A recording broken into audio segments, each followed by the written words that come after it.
comment se transmet le coronavirus et comment se fait la prise en charge des patients qui sont atteints de cette maladie. C'est les grandes questions de ce soir. Je rappelle que nous avons sur ce plateau Dr Oumaima Mahamat Djarma, médecin infectiologue. Une fois de plus, docteur, bonsoir. Bonsoir, M. Adou. Vous avez suivi ce reportage, comme tous les autres téléspectateurs. Pensez-vous que désinfecter les marchés est une des solutions? Effectivement, parce que donc là, comme vous l'avez dit, il existe un cas confirmé au Tchad, et donc ce cas, il a eu des contacts avec d'autres cas, et donc pour l'instant, toute l'équipe est en train de réunir tous ces cas. Et donc ces cas vont être suivis pour une durée de 14 jours, et puis s'ils sont positifs, ils seront testés. Donc s'il y a un cas, on ne sait pas ce qui est dans la ville, au fait. Et donc effectivement, moi je suis très contente de ces actions, et je pense que le Tchad dès le début a pris vraiment des mesures drastiques contre le coronavirus, même avant qu'il y ait ce nouveau cas, et désinfecter les marchés et aussi répandre toutes ces habitudes d'hygiène, c'est une très bonne chose pour la population tchadienne. Ok, on revient à la question du soir. Comment se transmet le coronavirus? Alors, le coronavirus, il se transmet à travers des gouttelettes que la personne malade, il peut émettre lorsqu'il tousse, il éternue à travers le nez, soit la bouche. Donc, ces gouttelettes, elles peuvent se déposer au niveau des objets qui entourent la personne. Donc, exemple simple, si par exemple, la personne qui est juste à côté de vous, il éternue, vous pouvez inhaler ces gouttelettes, et s'il est infecté, vous pouvez être infecté. Ou soit, généralement, comment est-ce que ça se passe? Quand on éternue au niveau des mains, après nous touchons les objets, ou soit, et la chose la plus typique, c'est qu'on ouvre les portes, la personne qui vient après, il touche la porte. Donc si cette personne, la deuxième personne qui a touché cette porte, puis il amène sa main, il touche au niveau des yeux, au niveau du nez et au niveau de la bouche, cette personne pourrait être infectée. Mais il y a notre traditionnelle grippe, docteur. On éternue. Oui. Alors c'est pour cela, là, la manière dont on éternue au niveau de la main, c'est pas la bonne manière. Donc si nous devons éternuer, on faut qu'on s'éternue, on éternue, ou soit on tousse au niveau du pli du coude. Donc ça, ça fait partie des mesures que nous devrons aussi expliquer à la population, et après il est important de pérenniser ces mesures.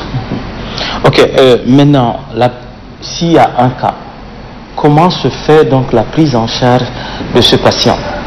Alors, donc la prise en charge, il y a la prise en charge du patient, et puis il y a la prise en charge de son environnement.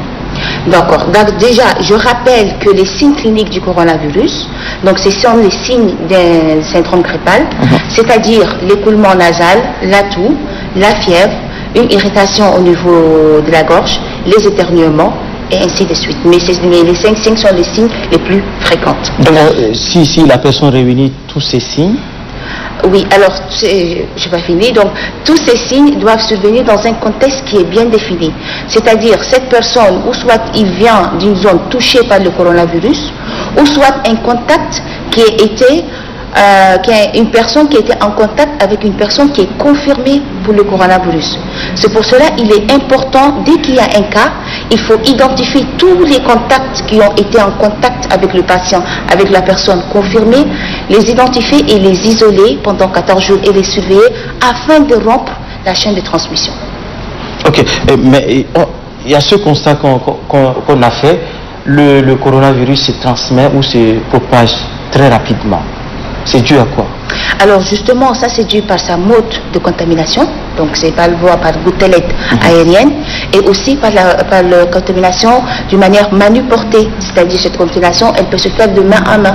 C'est pour cela, maintenant en période de pandémie, il est fortement déconseillé de se saluer par la main. Oui. Au Tchad il fait chaud, on dit que dans les pays tempérés, la contamination ne se fait pas rapidement. Alors, pour l'instant, les données qui disposent, c'est pas vrai, parce que le virus, il peut se transmettre dans les régions chaudes et humides. Donc, ça passe, malgré la chaleur. Oui, malgré la chaleur, s'il y a une personne qui est infectée, ben la personne, il peut transmettre à des personnes qui sont à côté de lui et ainsi de suite. Ok, je reviens encore sur cette question. Y a-t-il un remède contre le coronavirus? Alors, pour l'instant, il n'existe pas un traitement efficace validé pour le coronavirus.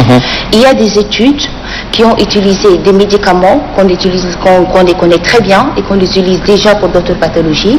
Mais ces médicaments... Parmi lesquels la chloroquine? Oui, parmi lesquels la chloroquine. Et la chloroquine, elle était efficace, mais au laboratoire. C'est-à-dire, lors des expériences au laboratoire, la chloroquine est efficace. Donc maintenant, ils sont en train d'utiliser la chloroquine dans un essai clinique, mais nous attendons les informations complémentaires afin de valider ou non le protocole. Donc, ok, docteur, les enfants, est-ce qu'ils sont aussi, ils peuvent aussi attraper la maladie? Oui, alors les enfants, ils peuvent aussi attraper la maladie. Le coronavirus, il touche toutes les régions, il touche toutes les tranches d'âge, allant des enfants jusqu'aux personnes âgées. Malheureusement, il peut se compliquer, il peut devenir fatal chez les personnes âgées ou soit les personnes qui présentent des comorbidités, c'est-à-dire les personnes qui ont des pathologies chroniques. Est-ce que la vulnérabilité est la même chez les personnes âgées et les enfants? Alors les enfants, justement, ils ont un bon système immunitaire. Donc eux, ils peuvent lutter contre le virus. Donc s'ils contractent le coronavirus, bon, ils vont présenter un syndrome grippal et qui peut passer. Mais les personnes âgées, à cause de l'âge, ou soit les personnes qui présentent des comorbidités, à cause de ces comorbidités, ils ont un système immunitaire qui est faible. Et donc du coup, c'est ces personnes-là, le coronavirus peut se compliquer et malheureusement être fatal. Les conseils d'un infectiologue que vous êtes? Alors, le conseil pour la population, la première chose, c'est l'hygiène des mains. Il faut insister, on insiste à travers les vidéos, à travers les spots. Il faut pratiquer l'hygiène des mains, c'est-à-dire se laver régulièrement les mains, ou soit avec l'eau ou savon, c'est suffisant. Ou soit c'est frictionné avec le gel hydroalcoolique. Il existe des vidéos qui sont diffusées d'une manière très large qui montrent comment frictionner avec l'alcool ou soit comment se laver efficacement les mains. Si on veut tousser, éternuer, on le fait pas au niveau de la main, on le fait plutôt au niveau du pli du coude. Mais on évite de se saluer les mains. Si une personne tousse ou soit il éternue, il faut qu'il porte un masque. Et là, vraiment, j'insiste, parce que je vois que les gens portent des masques dans la ville. Et déjà, le masque qu'ils portent ne protège pas. C'est très curieux, même dans les véhicules, les gens portent le masque. Ben oui, justement. Alors que quand on est dans le véhicule, on a l'aération, bon voilà. Mais le masque, c'est les personnes qui toussent, là, ils peuvent porter le masque, ou soit le personnel médical, parce que ce personnel, il est tout le temps exposé et il est en contact permanent avec le patient. Il faut aussi garder une distance de 1 mètre. Pourquoi on dit 1 mètre? Parce que justement, quand on éternue, les éternuements, ils peuvent aller jusqu'à 1 mètre. Et c'est pour cela que le gouvernement déconseille les regroupements et ainsi de suite. Parce que la clé pour la lutte contre le Covid, c'est la rupture de la chaîne de transmission. Vraiment, si on rompt la chaîne de transmission, on peut vaincre cette maladie. Ça, c'est la première clé. Et pour ça, est suivi des règles d'hygiène. Après, il faut aussi ne pas céder à la panique. On guérit du coronavirus. Plus de 80% des patients infectés par le coronavirus, ils présentent que la forme bénigne, et puis ils guérissent du coronavirus, sauf un pourcentage qui est très infime, qui peuvent malheureusement faire la forme grave à cause de leur système immunitaire. Et puis ce que je demande aussi à la population, de s'informer avec des sources très fiables. Éviter les fake news. Et puis il y a un numéro vert qui est disponible, c'est le 1313. Donc l'équipe qui gère la crise, ils sont disponibles 24 heures sur 24, tous les jours, afin de répondre aux questions. Et si une personne qui est mal, qui présente des signes de rhume, parce que vraiment c'est le rhume, mais dans un contexte bien défini, c'est-à-dire il revient des zones touchées par le coronavirus où il était en contact avec une personne venant d'un pays touché par le coronavirus, où il était en contact avec une personne confirmée pour le coronavirus. Donc, cette personne-là, il peut contacter le 1313 et puis on va lui expliquer les procédures à suivre. Merci docteur pour ces conseils. Je vous remercie. Et on espère vous retrouver très bientôt sur ce plateau, surtout pendant cette période. Je vous remercie. Merci, bonne soirée.